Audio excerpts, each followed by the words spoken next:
ఇప్పుడు ఆంధ్రప్రదేశ్‌లో ఎన్టీఆర్ విగ్రహాల ఏర్పాటుకు ప్రభుత్వం శ్రీకారం చుట్టింది. మరి కాంస్య విగ్రహాన్ని అతిపెద్ద అన్నగారి విగ్రహాన్ని ఏర్పాటు చేయాలి అని 3500 టన్నులతో కాంస్య విగ్రహాన్ని ఏర్పాటు చేయడానికైతే భారీగా ఏర్పాట్లు చేస్తుంది. మళ్ళీ సచివాలయంలో ఇంకొన్ని ప్లేసుల్లో కూడా విగ్రహాలు ఏర్పాటు చేయాలి అని మొత్తానికి 1750 కోట్ల రూపాయలైతే వెచ్చించడానికి సిద్ధమైంది టీడీపీ ప్రభుత్వం. ఎందుకు సార్ ఇప్పుడు ఇంత ఖర్చుతో విగ్రహాల ఏర్పాటు చేయాల్సిన అంత అత్యవసర పరిస్థితి ఆంధ్రప్రదేశ్ రాష్ట్రానికి ఏముంది? మరి మెడికల్ కాలేజీల విషయంలో నిధులు లేవు అంటుంది. 6 గ్యారంటీల అమలుకి నిధులు లేవు, చాలా ఇబ్బందుల్లో ఉంది, ఆర్థికంగా చాలా కష్టాల్లో ఉన్నామని చంద్రబాబు నాయుడు గారు వారానికి ఒకసారి వేల కోట్ల రూపాయల అప్పులు తీసుకొస్తున్నారు. మరి ఈ విగ్రహాల ఏర్పాటుకు అవసరం ఏంటి? ఒకవేళ మరి అన్నగారి మీద ప్రేమ ఉంది అని చూపించుకోవాలి అనుకుంటున్నారా? మరి అలాంటిది చూపించుకోవాలనుకుంటే గతంలో ఆయన చేసిన బ్యాక్ స్టాబింగ్ అయితే ఆ మరక పోతుందా? పోదు కదా, ఎన్ని విగ్రహాలు ఏర్పాటు చేసినా. మరి అసలు టీడీపీ ఏం ఆలోచిస్తుంది, ముఖ్యంగా చంద్రబాబు నాయుడు గారు ఏం ఆలోచిస్తున్నారు? గౌరీ, మీకు అట్లాగే ఓలుగాని ప్రేక్షకులకు నమస్కారం. నేను చెప్తా అనుకున్న విషయాలన్నీ మీరు చెప్పేశారు ఒక్క ఇంట్రోలే, ఒక్క నిమిషాలు. నిజంగా మీతో పూర్తి ఏకీవిస్తున్నాను. ఎందుకంటే కరెక్ట్, మీరు చెప్పారు క్వశ్చన్స్ ఏవైతున్నాయి అవన్నీ ఆల్మోస్ట్ నేను చెప్పుదాం అనుకున్నా, మనసులో ఉన్న మాటలన్నీ చెప్పేశారు. విగ్రహం అంటే నేను హేతువాదిని. విగ్రహారాధన లేని ఆర్య సమాజం లాంటిది కూడా ఉంటుంది. మనకు ప్రకృతిని పూజిస్తారు, నేను కూడా ప్రకృతిని పూజిస్తాను. ఏమంటున్నానంటే విగ్రహం లేని వాడికి విగ్రహాలు కావాలి. విగ్రహం ఉన్నవాడు ఏ విగ్రహం అసలు ప్రపంచం మొత్తం మీలో నాలో అంతా దైవత్వం చూస్తాం. అందరం అహం బ్రహ్మస్మి, జీవుడు మన దేహమేరా దేవాలయం, జీవుడే సనాతన ధర్మం అన్నారు. కనుక విగ్రహాలు ఎందుకు అంటే ఈ రాజకీయం కోసం, ఓటు బ్యాంక్ రాజకీయాల కోసం, ఇంకోటి ఏం లేదు. తాడి చెట్టుకి ఎందుకు ఎక్కావరా అంటే ఆయన మీద ప్రేమ కాదు, గడ్డి దూడ గడ్డి కోసం అంటే ఉట్టి మాటనే, కళ్ళు కోసం ఎక్కినట్టే ఇవాళ విగ్రహాలన్నీ కూడా. ఇప్పుడు నేను ఈ ఒక్కదానికి అంటలేను, ఎన్టీ రామారావు విగ్రహం ఎందుకు పెట్టారని మీరు చెప్పిన సహేతుకమైన కారణాలతో ఏకీపిస్తూనే రెండో విషయం చెప్తున్నాను. మన స్వరాజ్ మైదానంలో చూశాం కదా, అక్కడ విగ్రహం పెట్టినప్పుడు వ్యతిరేకించండి, తప్పు అన్నారు. అంబేద్కర్ విగ్రహాన్ని సాక్షాత్తు చాలా మంది సార్ అంబేద్కర్ అయితే ఎవరైతే అమరావతిలో అంబేద్కర్ పార్క్ కడతాం అనుకున్నారు. అక్కడ విగ్రహం కోసం 25 ఎకరాలు కేటాయించారు. అంబేద్కర్ స్మృతివనం తయారు చేద్దామని బ్రహ్మాండంగా అక్కడ చేసుకోండి, ఎవడొద్దు అంటున్నాడు? ఊరు మధ్యన తెల్లారేస్తే మీకు విజయవాడ దగ్గరే కదా, మీకు విజయవాడ చూస్తే స్వరాజ్ మైదానంలో ఎగ్జిబిషన్, బుక్ ఎగ్జిబిషన్ జరుగుతాయి. మంచి మంచి రాజకీయ సభ జరిగింది. ఒక రకంగా స్వాతంత్రోద్యమంలో ఎన్నో సభలు జరిగినాయి. అటువంటి చారిత్రక ప్రదేశంలో అంబేద్కర్ పెట్టడం తప్పంటే నేను అంబేద్కర్ విగ్రహాన్ని అమరావతిలో పెట్టుకోండి. ఇక్కడ ఒక స్పేస్, లంగ్ స్పేస్, అట్లా మంచి చెట్లు పెట్టాడు చుట్టూ ప్రమాణం. ఇప్పుడు ఏమైంది, అంబేద్కర్ విగ్రహం పెట్టిన తర్వాత అక్కడ సభలు సమావేశాలు జరిగే పరిస్థితి లేకుండా అయింది. బుక్ ఎగ్జిబిషన్ పెట్టుకోవాలంటే స్థలం తక్కువైంది. చూసినాం కదా. ఆనాడు అంబేద్కర్ విగ్రహం పెట్టేటప్పుడు కూడా నేను జగన్మోహన్ రెడ్డి గారు పెట్టింది తప్పన్న. ఇవాళ కూడా ఇదైతే 250 టన్నుల విగ్రహం పెట్టి ఎవరి కోసం విగ్రహాలు అంటే మీ ప్రయోజనాల కోసం మీరు అన్న బ్యాక్ స్టాపింగ్ తో సాగిన సమర్థిస్తున్నా.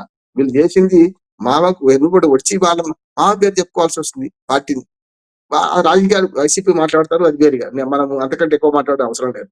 కనుక ఇవాళ మీరు అన్నదే ప్రజా ప్రయోజనాల కోసం డబ్బు లేకుంటే డబ్బు లేదంటున్నారు. మెడికల్ కాలేజీలేమో ప్రైవేటీకరణ చేస్తున్నారు. ఎందుకో చెప్తున్నారు, ఇప్పటికి కూడా ప్రైవేటీకరణ కాదంటారు. 17 కాలేజీలో 7 కట్టాం కదా, 7 పోతే మిగతా 10కి వాడు ఉచితంగా ఎందుకు డబ్బులు పెడతారు? ఎలాంటి ప్రయోజనం లేకుండా డబ్బులు పెడతారు. వాళ్ళ 5,000 కోట్లు 3 సంవత్సరాల్లో 1,500 కోట్ల సంవత్సరానికి పెడితే మెడికల్ కాలేజీలు నిర్మాణం పూర్తవుతుంది కదా. మన చేతిలో ప్రభుత్వ మెడికల్ కాలేజీలు ఉంటాయి కదా. వాడు ఏం ప్రయోజనం లేకుండా పెడుతున్నారు, వాళ్ళకి ఏం లాభం లేదంటే సీట్లు అమ్ముకుంటాడా? మీరు నేను వైసీపీ ప్రతిపక్షాలు ఆఖరికి మన కూటమి ప్రభుత్వాన్ని సమర్థించే పక్షాలు కూడా విమర్శిస్తున్నాయి. ఆ 3 పార్టీలకు అర్థమైతే లేదు. బీజేపీ, జనసేన, టీడీపీకి అర్థమైతే లేదు, కానీ కమ్యూనిస్ట్ పార్టీలో కూడా చెప్తున్నా అదే అంటున్నారు కదా. నేనేమంటున్నానంటే 17 కాలేజీలో 7 పూర్తయి మిగతా 10కి మీరు 5,000 కోట్లు ఏమంటున్నారు? ఇవాళ మీరు అన్న ఉచిత హామీలు ఎన్నో ఇచ్చారు, అవి అసలు తప్పు అంటున్నాడు. ఇచ్చడే తప్పు. జగన్మోహన్ రెడ్డి 1 ఇస్తాను, మీరు 2 ఇస్తా అన్నారు. తెలంగాణలో అది జరిగింది, ఆంధ్రప్రదేశ్లో అది జరిగింది. ఇది తప్పు. మేము అన్న కాడికి చేయకపోయినా సరే, కానీ ఇటువంటి వాడిని విద్య వైద్యం మీద ఖర్చు పెట్టే బదులు 250 టన్నుల విగ్రహాన్ని నాకు అర్థం కాలేదు. ఒకే విగ్రహం పెట్టడు తప్పే, విగ్రహాలు పెట్టడం అంతకంటే తప్పే. చూస్తున్నాం కదా. రాజశేఖర రెడ్డి గారు విగ్రహం ఏమో ఒకటి సార్, 3500 టన్నుల కాంస్య విగ్రహం ఒకటి, తర్వాత సచివాలయంలో కొన్ని విగ్రహాలు. ఏం లాభం, ఏం చేసుకొని చెప్పండి. అసలు ఇంకోటమ్మా, విగ్రహాలను ఎవరు గుర్తించరు అంటున్నాను నేను. ఒక మాట చెప్తాను. హైదరాబాద్ లో కొన్ని ప్రాంతాల పేర్లు ఉన్నాయి. ఎవడైనా చెప్తాడా? ఎల్బీ నగర్ అంటే పూర్తి పేరు చెప్పండి, చెప్తారా? MG road. ఇవాళ వెంకయ్యనాయుడు గారు అదే ప్రస్తావించారు. రోడ్ల పేరు పెడితే మహాత్మా గాంధీ రోడ్ కదా ఎంజీ రోడ్ అంటే. రాష్ట్రపతి రోడ్ అంటున్నాం. రాష్ట్రపతి మొత్తం ఉంది కనుక ఆర్పి రోడ్ అంటాం. దాన్ని కూడా ఇంకో దుర్మార్గం. ఆర్పి రోడ్ అంటే ఎవరికి అర్థమవుతుంది? ఎల్బీ నగర్ అంటే ఎవరికి అర్థమవుతుంది? నేను ఒక ప్రశ్న మా మధ్యలో మేము ఒక వీడియో చేసినాం. ఏమనంటే కాచిగూడ చౌరస్తాలో ఉన్న ఒక విగ్రహం బస్ సైడ్ కింతే ఉంటుంది. దాన్ని ఈ విగ్రహం ఎవరిదో తెలుసా అన్నాను. 199 మంది గుర్తుపట్టలేదు. కొందరు దూరం నుంచి ఆ 99 మంది అడిగినా దూరం నుంచి చూసి ఇది వీర సావర్కర్ విగ్రహం అన్నాడు. కింద రాసింది హిందీలో ఇంగ్లీష్లో రాస్తున్నాడు వీర సావర్కర్ విగ్రహం. ఎవరైనా గుర్తుపడతారా? కాచిగూడ చౌరస్తాలో మీరు చూడండి. నిన్న ఈ విగ్రహాలన్నీ కూడా ఎన్టీ రామారావు అయితే ఇట్లా ఈ చెయ్యి, ఏది ఎడమ చెయ్యి, రాజీవ్ గాంధీ అయితే ఈ చెయ్యి కదా, కుడి చెయ్యి ఇట్లా చూస్తున్నాం. అంబేద్కర్ అయితే ఇట్లా పెట్టడం వంక, లేకపోతే ఇప్పుడు అంబేద్కర్ విగ్రహాలు కొత్తగా తయారవుతున్నాయి, వేరే వేరే మోడల్ వస్తున్నాయి. ఇట్లా మీరు చూస్తున్నారు కదా. ఆ ఈ 3-4 విగ్రహాలు కొంత దాన్ని బట్టి చెప్పొచ్చు, కానీ మిగతా విగ్రహాలు ఎవరైనా గుర్తుపడుతున్నారా ఇవాళ? లాల్ బహదూర్ శాస్త్రిని గుర్తుపడుతున్నారా ఎవరైనా? అందుకనే విగ్రహాలు పెట్టడం వల్ల ఏమీ లాభం లేదు. విగ్రహాలు వాళ్ళు గౌరవిద్దాం, విగ్రహాలు పెట్టడం కాదు, వారి ఆశయాలను గౌరవిద్దాం. ఇప్పుడు అంబేద్కర్ గారి ఆశయాలు ఇంకొక గౌరవిద్దామా? విషయం, అంబేద్కర్ ఇప్పుడు విగ్రహాలు గతంలో ఎక్కడైనా గాంధీ బొమ్మ ఉంటే మనందరికీ గాంధీ గారు ఎవరో తెలుసు, పుస్తకాల్లో చదువుకున్నాం కాబట్టి ఎక్కడైనా గాంధీ స్టాచ్యూ, నెహ్రూ స్టాచ్యూ ఇదే ఉండేది. గాంధీ చౌక్, నెహ్రూ చౌక్ అనే వాళ్ళు తెలిసిపోయేది, ఒక నోటెడ్ అయ్యేది. ఇప్పుడు ఇన్ని విగ్రహాలు ఉంటే కనీసం పిల్లలకు కూడా తెలియదు. భవిష్యత్తులో వీళ్ళు ఎవరమ్మా అని వాళ్ళు అడుగుతారు, అమ్మకు కూడా తెలుసునా తెలియదా ఇప్పుడు మీరు చెప్పిన దాని ప్రకారం అనే. నెహ్రూను గుర్తుపడే సమాజం పోయిందమ్మా. ఆబిడ్స్ జీపీఓ ముందట ఆబిడ్స్ లో నెహ్రూ విగ్రహం ఒకటే ఉండేది. అందరం అక్కడే దండలేసేవాళ్ళం. ఇప్పుడు నెహ్రూ విగ్రహం పెట్టేటోడే లేడు. నెహ్రూ విగ్రహాలు లేవు ఇప్పుడు. ప్రధాని, భారత ప్రధాని ఆయన విగ్రహాలు లేవు. ఎందుకంటే రాజకీయం, ఓటు బ్యాంక్ రాజకీయాలు. ఎందుకంటే అది మంచి ప్రశ్న వేశారు. అక్కడి నుంచి వస్తున్నాను. కొద్ది రోజులు నెహ్రూకు విలువ ఉండే కనుక ఓటు. ఇందిరాగాంధీ వచ్చినాక ఇందిరాగాంధీ పేరు మీద విగ్రహాలు పెట్టడం మొదలుపెట్టింది. చూసినాక ఇందిరాగాంధీ చనిపోయినాక ఎందుకు ఇందిరాగాంధీ ఓట్లు పడతాయి.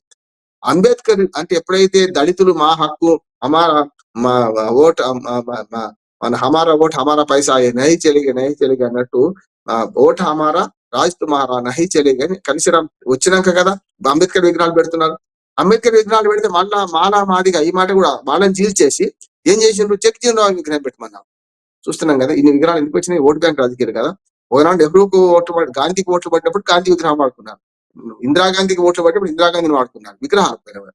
అట్లానే మనకు ఈ విగ్రహాలు ఏది అంబేద్కర్ మన జగజీవన్ రామ్ విగ్రహాలు వాడుకున్నారు. కులాల పరంగా మళ్ళా సబ్ కులాలు విడదీసి. ఇప్పుడు ఏమైతుంది, ఇప్పుడు కొత్తగా రాజశేఖర రెడ్డి గారి విగ్రహాలు కూడా మనం ఊరుకోటి పెట్టిండు కదా. పడ్డాయా? 2014 కన్నా ముందు అన్ని విగ్రహాలు పెట్టిండు ఆయన. ప్రతి దగ్గర పోయి 2 లక్షలు 3 లక్షలు ఇవ్వాలి, విగ్రహం పెట్టియాలి. ఏమైంది? 2014 ఓడిపోయింది కదా. మరి 2018లో 19లో విగ్రహాలు పెట్టి రాలే. తెలుగుదేశం పార్టీ వ్యతిరేకంగా ఈయన నేర్చిండు ఒక్క ఛాన్స్ ఇవ్వంటే కదా. అందుకనే ఓటు బ్యాంక్ రాజకీయాలను విగ్రహాలు ఏర్పాటు చాలా దుర్మార్గమైంది. ఇప్పుడు ఏదైతే ప్రభుత్వం ఆలోచిస్తుందో మింగ మెతుకులేదు మీసాలకు సంపెంగ నూనె అన్నట్టున్నది. ఇవాళ మీ ప్రభుత్వం నడపడానికి డబ్బులు లేవంటారు, అభివృద్ధి పథకాలకు డబ్బులు లేవంటారు, సంక్షేమ పథకాలకు డబ్బులు లేవంటారు. ఇప్పుడు మీరు విగ్రహాలు పెడతారా అంటున్నాను. ఇదే మాట మంచి సామెత ఉంది. మింగ మెతుకులేదు మీసాలకు సంపెంగ నూనె పెడతా అంటున్నారు. ఇది కరెక్ట్ కాదు. విగ్రహం ఆలోచన అనుకోండి. ఎన్టీ రామారావు గౌరవం అందరికీ ఉన్నది, మనందరికీ ఉన్నది. గౌరవం తగ్గదు అంటున్నాడు. విగ్రహం పెడితేనే గౌరవం పెరుగుతుంది, అంతకన్నా దుర్మార్గం ఇంకోటి లేదు. విగ్రహ రాజకీయాలు మానండి, నిగ్రహ రాజకీయాలు చేయండి, ప్రజలకు అవసరం వచ్చే రాజకీయాలు చేయండి మనకు అని ప్రభుత్వాన్ని సూచన చేద్దాం. Okay right sir, thank you so much.